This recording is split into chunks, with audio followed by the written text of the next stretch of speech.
Hi, I'm Kristen Craig, President of the Terre Haute Chamber of Commerce. I'd like to welcome you to the Women's Entrepreneur Panel that Launch Terre Haute is hosting. We're excited to be able to do this as we wrap up Women's History Month and be able to offer kind of a unique perspective from some of our really amazing, outstanding entrepreneurs that we get to work with in this community. So I hope you enjoy the session. Look for this as part of an ongoing series of events from Launch Terre Haute. The idea for our panel today is to highlight some of the awesome female entrepreneurs that we have in our community that I'm very excited to kind of learn more about your businesses. I really want a female in our community that hasn't started a business yet, that has a really good idea. I want them to watch this video and be like, oh, well, if Bo could do it, right? Or, oh my gosh, Christy had a great idea and she just went for it. Like, why can't I do that? And that's really what I want to go for with these panels. And so that's what we're looking for. The owl for everyone here is just kind of in the corner of the room right now looking at us. Anybody who speaks up in this room, it will focus on you. So right now it's got me on the corner because I'm talking. But if anyone else starts speaking up, then it will switch focus to them. So this is an easy one. Nice softball for you all sometimes. First of all, tell me about your business, what you do and how you got into the business and then why you love it. There's a lot of parts to that question, but really just tell me about your business, why you got in and why you love it. Anyone can start. I'll start. Okay. Lori Danielson, and my business is coaching. It's Go Time Coaching. Based out of Terre Haute. I sometimes call it a boutique consulting services firm, and started just knocking on the door 6 years ago, which feels really good. We provide consulting services to individuals through coaching, through life coaching, leadership coaching, team building, strategy sessions for companies and business. And it's really evolved over the last 6 years. I jumped off really because I wanted to have more of a direct impact and hopefully positive impact on individuals. And coming from 35 plus years in corporate business and banking and in manufacturing, I just really wanted more of a personal connection. It was also a lifestyle change for me as well that motivated me to move into that space because I had never really thought about owning a business.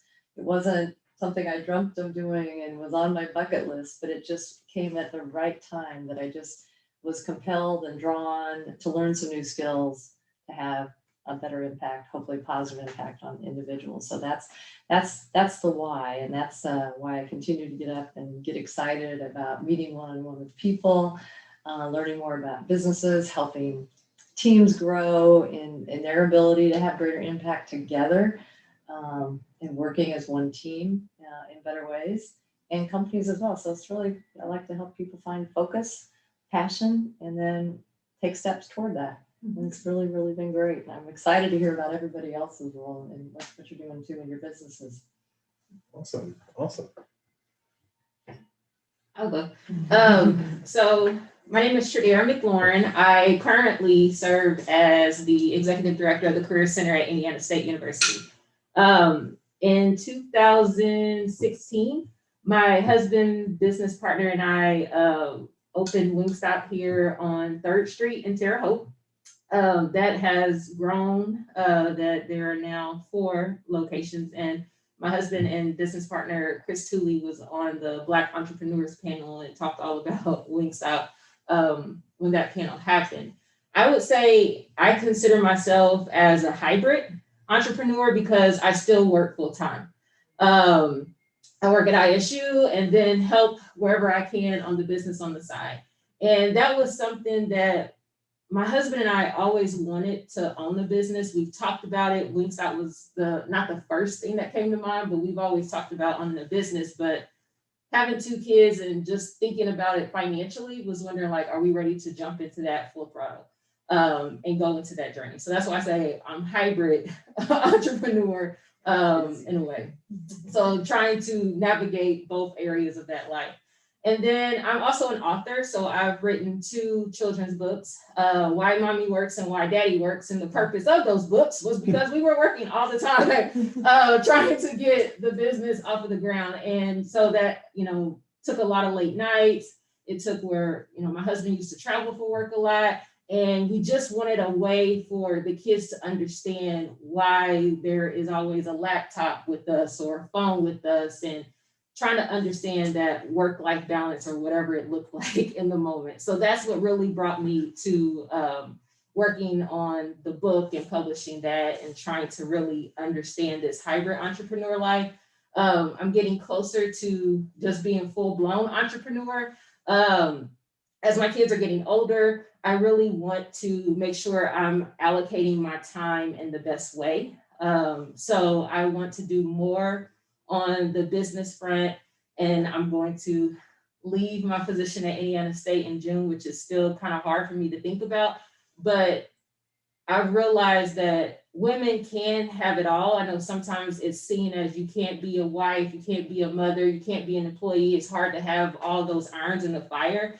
But I'm starting to really realize, honestly, as a result of the pandemic, that I choose which irons I want to have in the fire. And I don't know if I want all of them in there at one time right now. So I'm going to take that journey come June and really focus on, thank you, air five, real five. I'm going to take that journey come June and really focus on being the best wife, best mother, and business partner, so we can grow that legacy for our children behind us. Awesome. That's super cool. So basically, being an author, a business owner, full-time employee, you've got a lot of free time on your hands. I mean, all of it. I don't know what I'm gonna do. Yeah. Come June. Who else would like to share? We haven't heard from anybody on Zoom lately. I'll go. Hi, my name is Bo Turner. I am a co-owner with Courtney, who's also on here, of BoCo Collective Marketing. And we specialize in social media marketing, website, and graphic design. And so that's a little bit about our business. What I do specifically is I am on the project management, kind of like the marketing director, content strategy side. And then how I got into the business is Courtney and I met at Indiana State University, and we've always talked about opening up a marketing agency, and thought about a year ago, no time like the present. So we just did it. We took the leap of faith. And for me, I finally decided that nothing is going to happen unless I make it happen. Nobody's going to come to me with a great business idea and just ask me to be a part of it. If I want to do something, then I got to make it happen. And why do I love it? I love the flexibility that it gives me. It gives me an opportunity to work with people that I want to work with, to work on projects that make me happy, and it makes me feel like I'm contributing to something larger. And honestly, I just like being able to get shit done, make it happen myself. And it's a direct correlation of my efforts to results, which gives a lot of job satisfaction as well. For sure. Love it. Love it. I can go ahead and go since Bo gave our intro. So I'm Courtney Cook, and I have 2 businesses. So Bo gave a nice intro on BoCo and all the marketing we do. And then I also have a business with my husband, and it's called Clay Plant Road, where we sell pottery. So I have kind of 2 things going on, and I'm excited to see where they go. And Tradara, I'd love to learn more from you about how you kind of juggle all of those different things and having a family. So I love what you said about having the different fires in the iron. So I'd love to learn more about that. Awesome. And I'm sure we can make that connection pretty quickly. Baby boom, watch that. Who else would like to share? I'll go ahead and go. It's been so good to hear everyone, and I'm just excited to be here. Like, can't wipe the smile off my face. But my name is Danielle Bryan, and I'm new back to the Terre Haute area. I was born here, Left in 2010, and then I just moved back last year. And my business is called Illumination Wellness. So we're an alternative health and wellness organization specializing in events, retreats, and experiences rooted in connection. So the main tools that we work with through Illumination Wellness are meditation, breath work, sound, and human connection. So really what we're teaching people that we work with is how to have a positive relationship with their emotions, with their heart, healing the heart, creating experiences that are just rooted in profound transformation and connection, not just on a physical level, because we are so much more than physical beings, but on more of a mental, emotional, and spiritual level as well. And I got into this really based off of my own journey. I was like many young girls, I was a girl that constantly looked outside of myself for approval and affirmation and love. And I had no idea how to love myself, honor myself, and take care of myself. So really it's been like an 8-year journey of gaining tools and awareness and language, and then sharing it with hundreds, now close to thousands of people who we do this retreats with. So really now in this area, we're doing monthly sound journeys where I play singing bowls.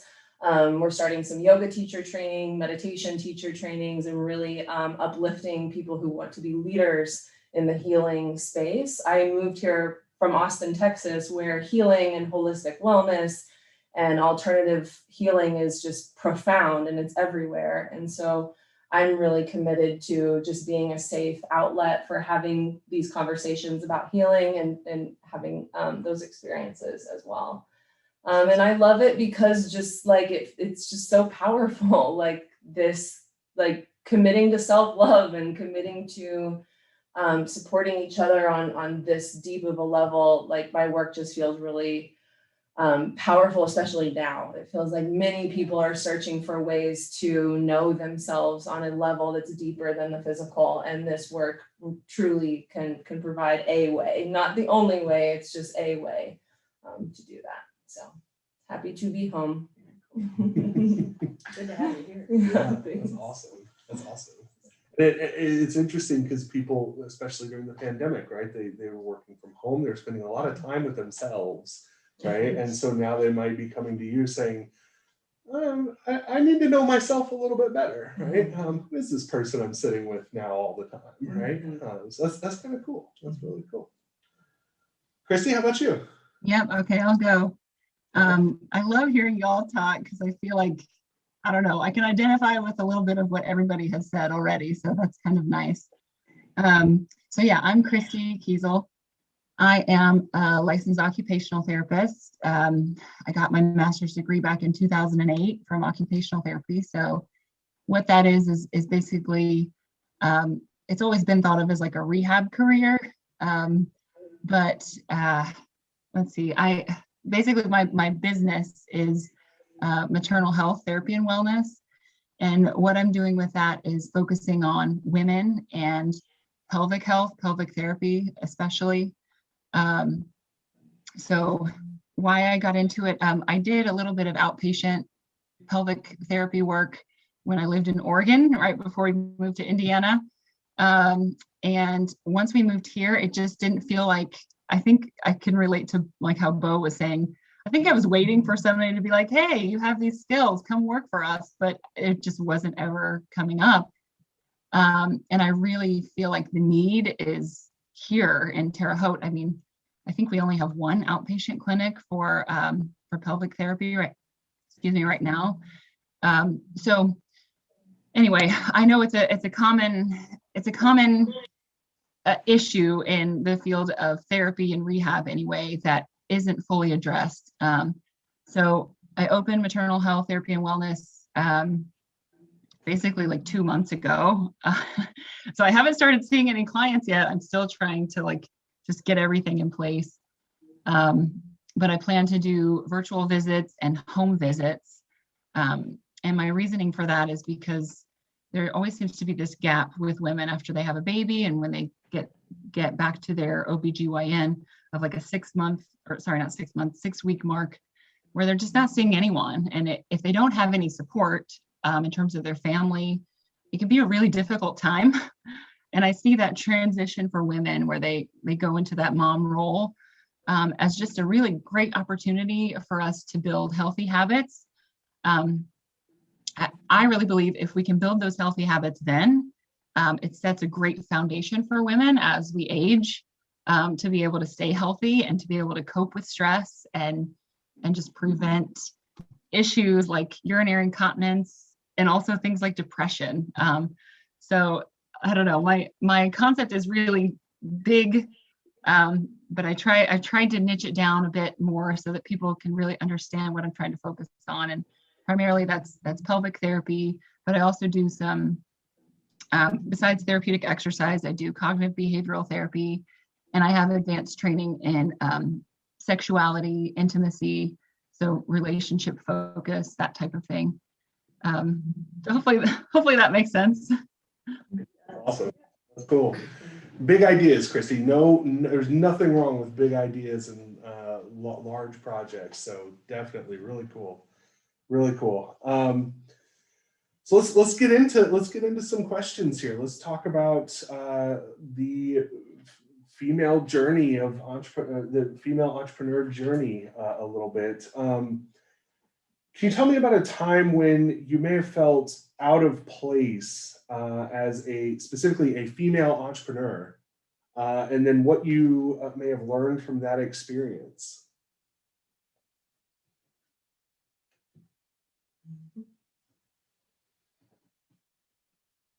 I'll go.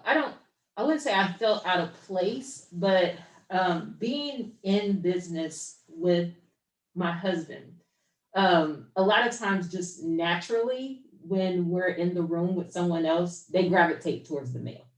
That's just natural. If there's a question, I'm gonna go to you. If it's this, I'm gonna go to you. And that's fine. It is what it is. Doing the book thing though, I've realized that I guess in a way it's just industry based, which is not really the best thing to be. But in business, I think just as a society, we look at business and we think of men. We don't think of women. With me doing the author part, I can go into those spaces and navigate just fine. And I feel as if industry based, we look at it as in educators reading books is more women focused. So it's easier to Yeah, I navigate. think it's frozen. I can't hear them. Can you guys? Back? Yep, we can hear you now. Oh no. Okay. I hope the recording caught that. Thank you for letting us know. We'll cut that out. The last thing I heard was her talking. I mean, you kind of left off on them gravitating towards him in conversation. That was kind of the last. Oh. That's okay. That's all right. That's all right. Basically, I would say the experiences from the business side and then with the author side has been a little different. So I feel as a society, when it comes to business, we just automatically gravitate towards the male. If a male is in the room, I'm gonna do that. When it comes down to the book side of me, I have no problem navigating in those spaces and being addressed because I feel as a society, we look at it as an education is a woman-dominated field, so it's easy to move and maneuver. So that part where it's kind of hard with the journey to say how it's like, because I've seen it in both ways.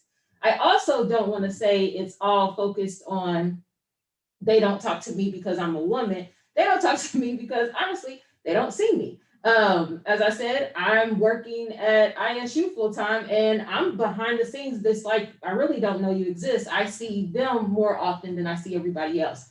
So I don't say it's woman-based. I say it's more so who is the face of the business face. And it did take me a journey sometimes to even go through value, like, well, I gotta talk to you all the time. And I've said before, like, I don't, work for you type thing. So I said that growth with me, I would take responsibility for a lot of that between not being or not needing that affirmation or that validation that if they gravitate towards this person first, is it automatically because I'm a woman or what was the reason why? So I think as a brand new entrepreneur, trying to establish yourself, trying to establish your own confidence, because it's risky going out there and doing it for yourself. You're looking at any little thing of what's wrong with me, or how can I improve, or getting all the feedback. And it took a while for me to just kind of be confident in me and understand that there are different spaces where I can navigate and move in very easily, and there's others. So when it comes to like the donation part and the community engagement part that we've done on some of our businesses, I navigate through those spaces very well because I've had the experiences, I've done it. So typically then those conversations come to me first. So I like that part of having a business, is being able to really hone in on where our skill sets are the strongest, and then realizing that, you know, not taking it personal. If they speak to one person about one thing and speak about it that way, I don't look at it as it's a male female thing, more so it's a skill set. It's, you know, you do this part very well, and why am I going to try to fight to get into your space when I do this part well? It sounds like you had a similar journey of personal acceptance, I guess, that like Danielle talked about, right? When you were talking about you were looking externally for validation and love and things like that. It sounds like you at the beginning you were looking externally, but you've gotten more confident in yourself through entrepreneurship. Yeah, 100%. I think it's that, and then I don't know. I just think sometimes as a woman, I just feel sometimes this is just that doubt there. Like that doubt is in my head constantly.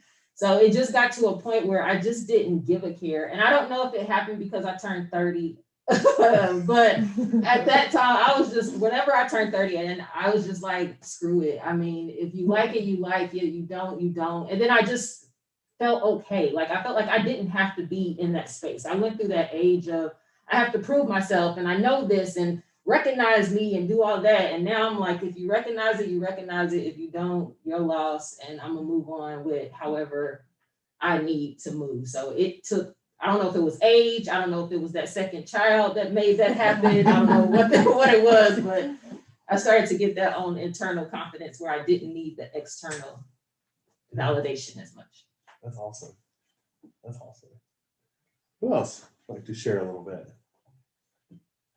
Sometimes you felt out of place as a female entrepreneur, and maybe what you might have learned from that experience. Yeah.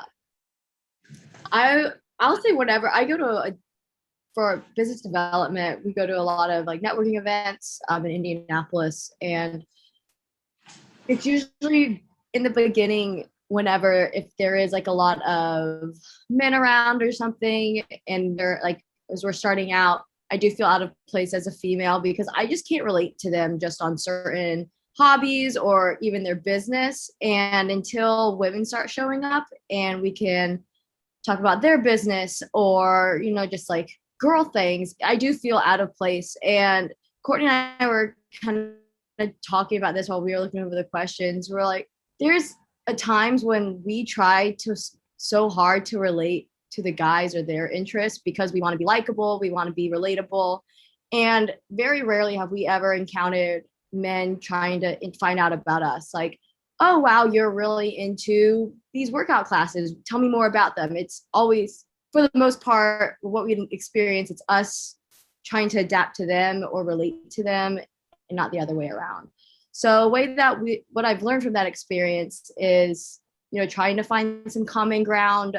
If it's not through sports or through their software business or something, then talking about either their family or their wives and just kind of pulling out that information and relating to them on a different level. That's what I've. There we go. Are we back? Can you hear us? Okay. We were saying here on premise, this is this sharing is too powerful for the internet, right? That's really what's happening here. And that's okay. You know what? I'm okay with it. The last person to break the internet was a woman. We might as well have a couple women break the internet this time, right? So I think, Bo, we got yours. I think we cut out like right at the end. So I think we're okay unless you had anything else to add to that ending. Nope, good. Okay, all right. Anyone else? Share why if you felt differently as a female entrepreneur. I'll just chime in. 'Cause I think I'm the elder in the room potentially, but I guess I have a different experience, but also some awarenesses that you shared, Tradara, just about having the confidence. But I grew up in the banking industry, so it was very male dominated when I started. I was oftentimes the only female in the room in a meeting or in a boardroom, which was extremely intimidating, but something I learned very young to navigate. And I've actually had to flip that to get, I guess, in terms of thinking about being a female entrepreneur, there are so many females, leaders, and executives that we can now tap into as resources, all of you as individuals, but just thinking about the peer network in terms of having females to lean on, to reach out for advice, the resources of grants and special financing that's available just for women now to start businesses, that those types of programs or that those types of networks didn't exist as I started my career.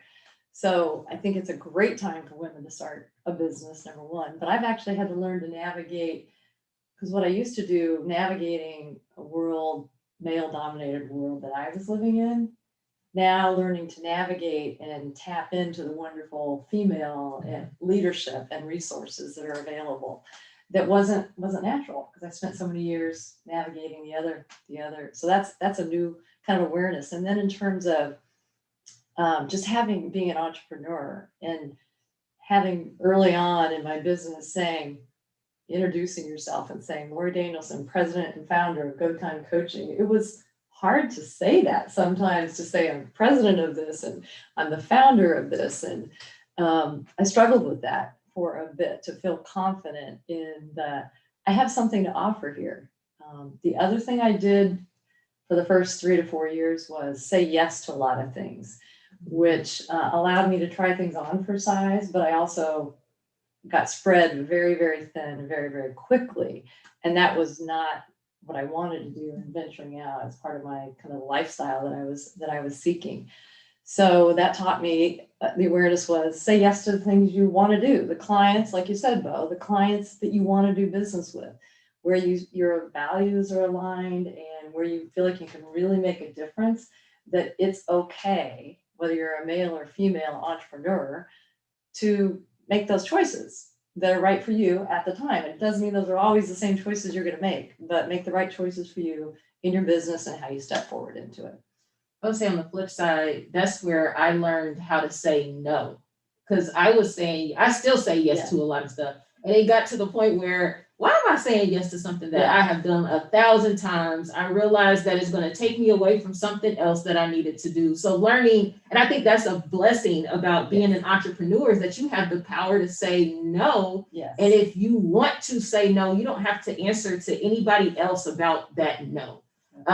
So that is the one thing that I like. If it's something that I don't agree with, I can legit say no, and I don't have to answer to anybody else about that no. And I feel like when we work for others and you feel like you have to say yes in a way, because, what is the company going to think about me? What is my boss going to think about me? And now that we have that freedom, I love, not that I'm saying no to everything, but I love that I have the power to be like, yes, choice, the power of choice. Well, we're glad you said yes to this, Tradara. For sure. For sure. Anyone else like to share? I have my experience is kind of unique. Before I got into health and wellness, I had like a whole career in horse racing, in like Western quarter horse racing. And I got really deep into the business side of that. And that was definitely male dominated, like Western cowboy, And so me being like Indiana girl, like coming to Oklahoma with all these big dreams, I just got to see, I had a unique experience in how much weight was put on appearance, what you look like as a woman out there showing horses or managing a barn, and what some women would fall into to get their name out there. This whole culture of, okay, so this is what it's going to take to be successful here. And so it came for me to make a choice on integrity and values. And I was never going to use my looks, my appearance, anything to get anywhere in that world. And so it took me a little longer to like navigate that world because of that, because of being a woman in such a male dominated world. On the flip side, in health and wellness, especially in healing, my experience over the past 6 years has been there's been a massive call for the feminine to do their healing work, not just on the physical, but the emotional and the mental healing. So kind of like women's healing has gone in front of men's healing is kind of what I've witnessed and seen. And so being a female entrepreneur in the health and wellness space has almost been more of like a superpower in this space because women can empathize with each other so well. It's one of our gifts. And so like being an entrepreneur in this space has been like just like doors wide open, arms wide open because of what we are innately good at as women, which is communicating, connecting, holding space, which so much of my work is just holding space for these deeper moments. So yeah, I've kind of like walked both paths. Yeah. That's awesome. It's kind of cool. I hear a lot of, I've seen both Frozen sides. again. I see Courtney We nodding can her hear you head. now. Okay. Yeah, we can hear you Yeah. now. You're good. Okay. But That's There was- rough. I'm sorry, y'all. This is the first time this has happened. This is crazy. Let's make sure we're back on recording. We are. Okay. Does anyone have anything else they'd like to share on that last question? I will go ahead in the essence of time. I will skip one of the questions, but there is still one that I want to get to before we end for today. So anything else you'd like to share on a time you felt out of place as a female entrepreneur and what you may have learned? Okay, cool. Want to give that space, as Danielle says. So let's talk about sharing your own thoughts, your own feelings here. If you could say one thing to the female identifying entrepreneurs or aspiring entrepreneurs in the world, what would it be? One thing for female identifying entrepreneurs or potential entrepreneurs.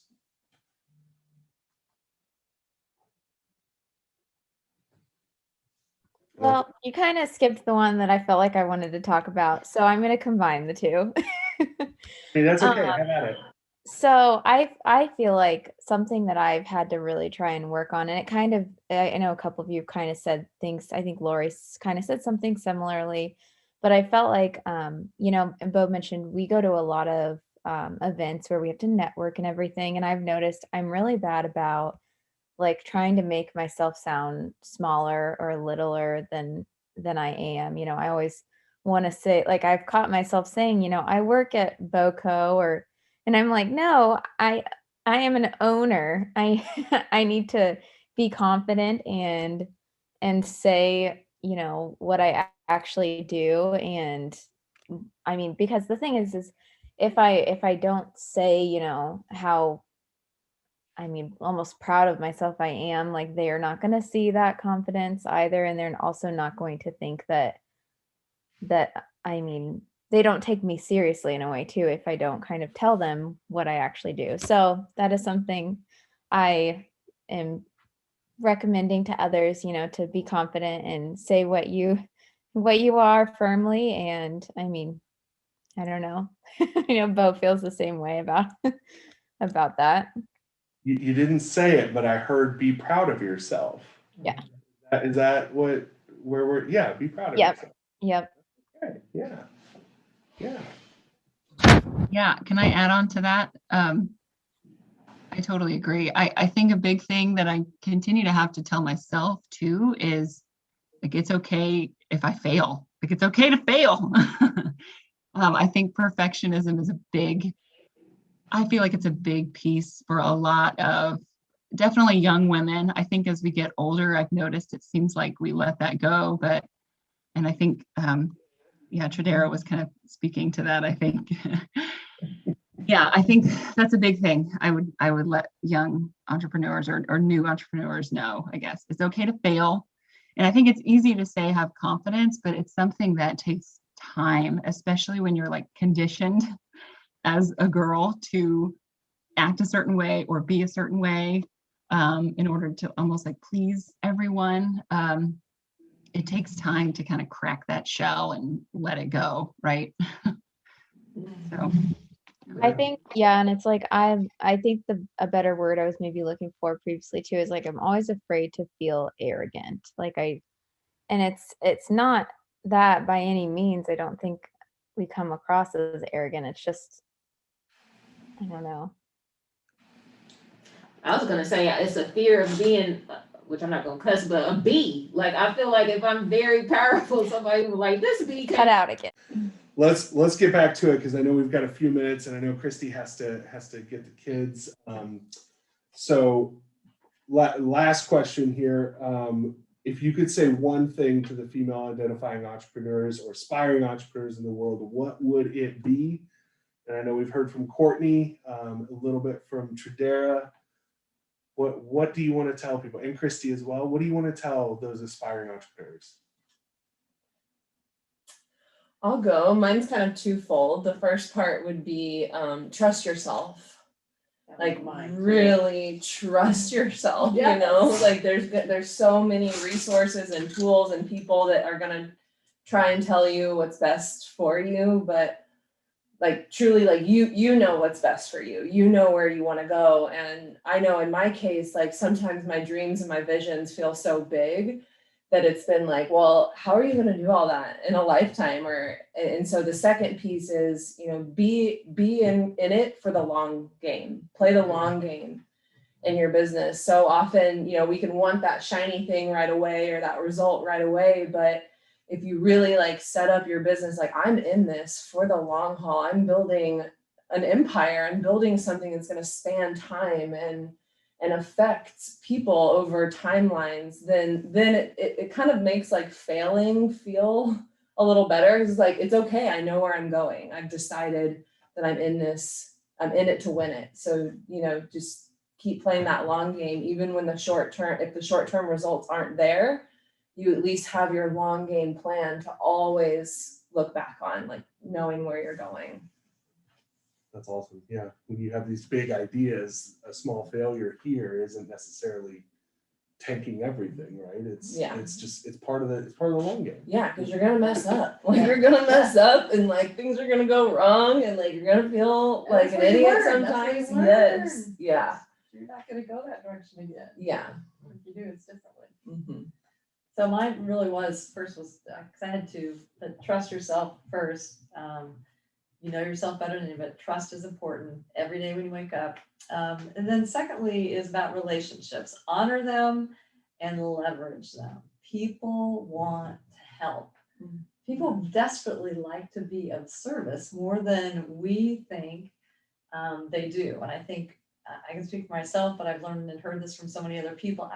They don't have time for me, or I don't want to bother them, or no, people want to help. So honor those relationships, go back to those people, find out how they're doing and ask for help, ask for input, ask for ideas. So just honor and leverage those relationships. And they're tremendous here in this community.